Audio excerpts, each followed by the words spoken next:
Hello dears, welcome back to LS family kitchen. അപ്പോൾ ഇന്നൊരു cooker മത്തിയുടെ recipe ആയിട്ടാണ് വന്നിരിക്കുന്നത്. അടിപൊളി ടേസ്റ്റാണ്, വളരെ പെട്ടെന്ന് തന്നെ തയ്യാറാക്കിയെടുക്കാനും പറ്റും. അപ്പോൾ അധികം വലിച്ചു നീട്ടാതെ നമുക്ക് വീഡിയോയിലോട്ട് കിടക്കാം. ഞാനിവിടെ മത്തി എടുത്തിരിക്കുന്നത് കേട്ടോ. നമുക്ക് മത്തി ആയിരിക്കും കൂടുതലായിട്ട് ടേസ്റ്റ് ഉണ്ടാവുക. ഇതിൻ്റെ മസാലയ്ക്ക് വേണ്ടി ചെറിയുള്ളി, പച്ചമുളക്, ഇഞ്ചി, വെളുത്തുള്ളി, പിന്നെ കുരുമുളകും കുറച്ച് പൊടികളും ഒക്കെയാണ് വേണ്ടത്.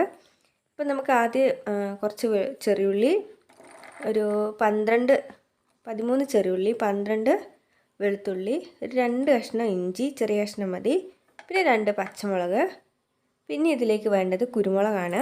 എരിവിന് ആവശ്യത്തിന് അനുസരിച്ച് ചേർത്ത് കൊടുക്കുക കേട്ടോ. ഞാനിവിടെ ഒരു 1.5 ടേബിൾ സ്പൂൺ ചേർത്ത് കൊടുക്കുന്നുണ്ട്. പിന്നെ ഇതിലേക്ക് വേണ്ടത് ഒരു 1/2 ടീസ്പൂൺ മല്ലിപ്പൊടി, 1/2 ടീസ്പൂൺ മഞ്ഞൾപ്പൊടി, പിന്നെ മുളക് പൊടിയാണ് വേണ്ടത്. അപ്പോൾ കാശ്മീരി ചില്ലി ആണെങ്കിൽ അത് ചേർക്കാം.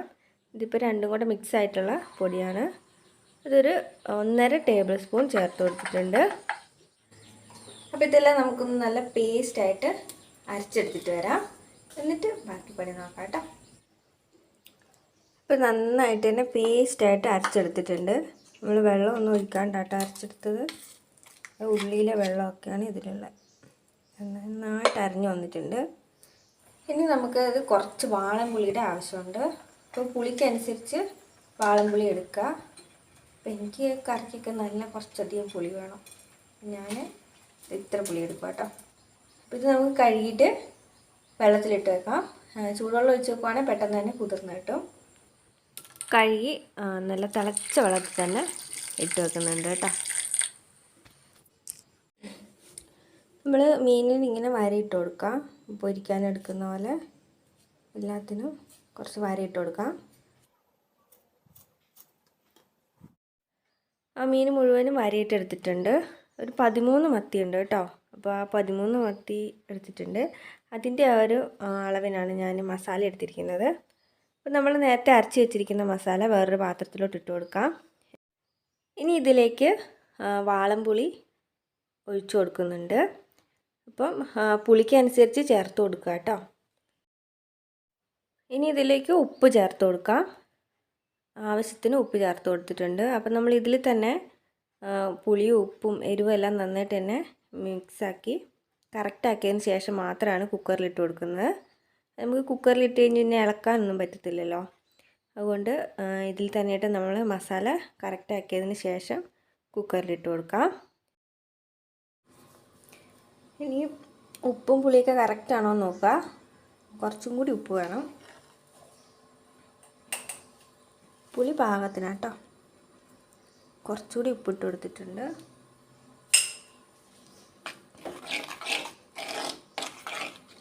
ഉപ്പും പുളിയൊക്കെ കറക്റ്റാണ്.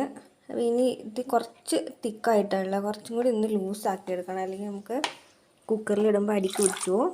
കുറച്ച് വെള്ളം ഒഴിച്ച് ഒന്ന് ലേശം ഒന്ന് ലൂസാക്കി എടുക്കാം. ഈ ഒരു ലൂസിലാട്ടോ വേണ്ടത്.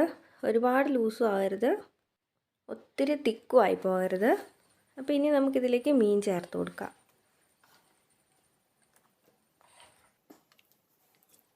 ഇനി ഒരു ടീസ്പൂൺ വെളിച്ചെണ്ണ കൂടി ചേർത്ത് കൊടുക്കുന്നുണ്ട്. എന്നിട്ട് നമുക്ക് മീൻ നന്നായിട്ട് തന്നെ മിക്സാക്കി ഒരു 15 മിനിറ്റ് മാറ്റി വയ്ക്കാം. 15 മിനിറ്റ് കഴിഞ്ഞിട്ട് നമുക്ക് കുക്കറിലിട്ട് ഒരു വിസിലിൽ വേവിച്ചെടുക്കാം. അപ്പം നല്ല ടേസ്റ്റാണ് കേട്ടോ. ആ കുരുമുളകിൻ്റെയും ഇഞ്ചിയും വെളുത്തുള്ളിയൊക്കെ അരച്ചതിൻ്റെയും ആ നല്ലൊരു ടേസ്റ്റ് ആയിരിക്കും. നമ്മൾ കുക്കറിലിട്ട് കഴിയുമ്പോൾ നല്ല തിക്കായിട്ടുള്ളൊരു ടേസ്റ്റി ആയിട്ടുള്ള ഒരു കറിയായിരിക്കും നമുക്ക് കിട്ടുന്നത്. അപ്പോൾ LS ഫാമിലി കിച്ചൻ കൊണ്ട് നിങ്ങൾക്ക് എന്തെങ്കിലും ഉപകാരപ്പെടുന്നുണ്ടെങ്കിൽ ഇപ്പോൾ ഇതുവരെ സബ്സ്ക്രൈബ് ചെയ്യാത്ത കൂട്ടുകാരാണെങ്കിൽ ഒന്ന് സബ്സ്ക്രൈബ് ചെയ്യണേ. സൈഡിലുള്ള ബെൽ ബട്ടണും കൂടെ അമർത്തി ഓൾ എന്ന ഓപ്ഷനും കൂടെ എനേബിൾ ചെയ്ത് വെച്ചോളൂ കേട്ടോ. അപ്പോൾ 15 മിനിറ്റൊക്കെ കഴിഞ്ഞിട്ടുണ്ട്. അതിനുശേഷം നമുക്ക് കുക്കർ അടുപ്പത്ത് വയ്ക്കാം. കുക്കർ ഒന്ന് ചൂടായി കഴിയുമ്പോൾ അതിലേക്ക് വെളിച്ചെണ്ണ ഒഴിച്ചു കൊടുക്കാം. നമുക്ക് വെളിച്ചെണ്ണ തന്നെ ആയിരിക്കും നല്ല ടേസ്റ്റ് കിട്ടുക. 1 ടീസ്പൂൺ വെളിച്ചെണ്ണ ഒഴിച്ചു കൊടുത്തു. ഇനി ഇതിലേക്ക് കുറച്ച് കറിവേപ്പില ചേർത്ത് കൊടുക്കാം. അതിനുശേഷം നമുക്ക് മീൻ ഓരോന്നോരോന്നായിട്ട് അങ്ങനെ അടുക്കി വെക്കാം. അപ്പോൾ കൂട്ടിക്കുഴച്ചിടേണ്ട, നമ്മൾ പൊടിഞ്ഞു പോകാണ്ട് നല്ല വൃത്തിക്കിട്ട് നമ്മൾ പൊരിക്കാൻ വെക്കുന്ന പോലെ തന്നെ മീൻ വെച്ച് കൊടുക്കാം. എന്നിട്ട് നമുക്ക് ബാക്കിയുള്ള മസാല അതിൻ്റെ പുറമെ ഒഴിച്ചു കൊടുക്കാം.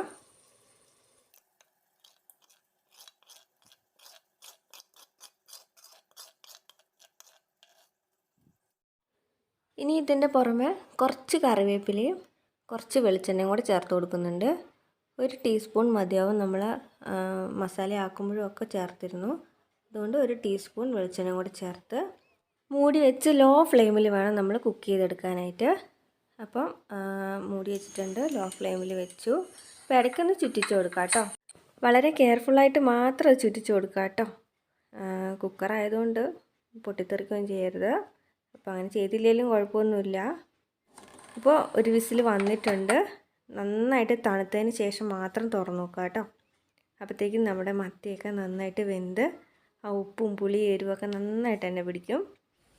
അപ്പോൾ ഇത് നമുക്ക് ചപ്പാത്തിക്കും ചോറിനും പൊറോട്ടയ്ക്കും പത്തിരിക്കും എന്തിൻ്റെ കൂടെ വേണമെങ്കിലും കഴിക്കാം കേട്ടോ. ചോറിനൊക്കെ കൂട്ടാനാണെങ്കിലും നല്ല ടേസ്റ്റാണ്, നല്ലൊരു കോമ്പിനേഷനാണ്. അപ്പോൾ എന്തായാലും ട്രൈ ചെയ്ത് നോക്കാം കേട്ടോ. അപ്പോൾ ഇത് ടേസ്റ്റ് ചെയ്ത് നോക്കാൻ വേറെ ആരും ഇല്ലായിരുന്നു വീട്ടിൽ, അതുകൊണ്ട് ഞാൻ തന്നെ ടേസ്റ്റ് ചെയ്ത് നോക്കുന്നുണ്ട് കേട്ടോ. എന്തായാലും സംഗതി അടിപൊളിയാണ്, അടിപൊളി ടേസ്റ്റാണ് കേട്ടോ. എന്തായാലും പരീക്ഷിച്ച് നോക്കുക, ഫീഡ്ബാക്ക് അറിയിക്കുക കേട്ടോ.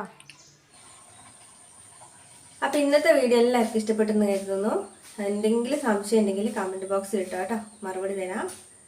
അപ്പം ഇഷ്ടപ്പെട്ടെങ്കിൽ തീർച്ചയായിട്ടും ഫ്രണ്ട്സിൻ്റെ റിലേറ്റീവ്സിനൊക്കെ ഒന്ന് ഷെയർ ചെയ്ത് കൊടുക്കുക കേട്ടോ. അപ്പോൾ സബ്സ്ക്രൈബ് ചെയ്യാത്ത കൂട്ടുകാരാണെങ്കിൽ ഒന്ന് സബ്സ്ക്രൈബ് ചെയ്ത് വെക്കണേ. സൈഡിലുള്ള ബെൽ ബട്ടണും കൂടി അമർത്തി ഓൾ എന്ന ഓപ്ഷനും കൂടി എനേബിൾ ചെയ്ത് വെച്ചു കേട്ടോ. എങ്കിലും ഞാനിടുന്ന എല്ലാ വീഡിയോസും അപ്പോൾ നോട്ടിഫിക്കേഷനായിട്ട് കിട്ടുള്ളൂ. അപ്പോൾ നമുക്ക് പുതിയൊരു വീഡിയോ ആയിട്ട് കാണുന്നത് വരെ ബൈ.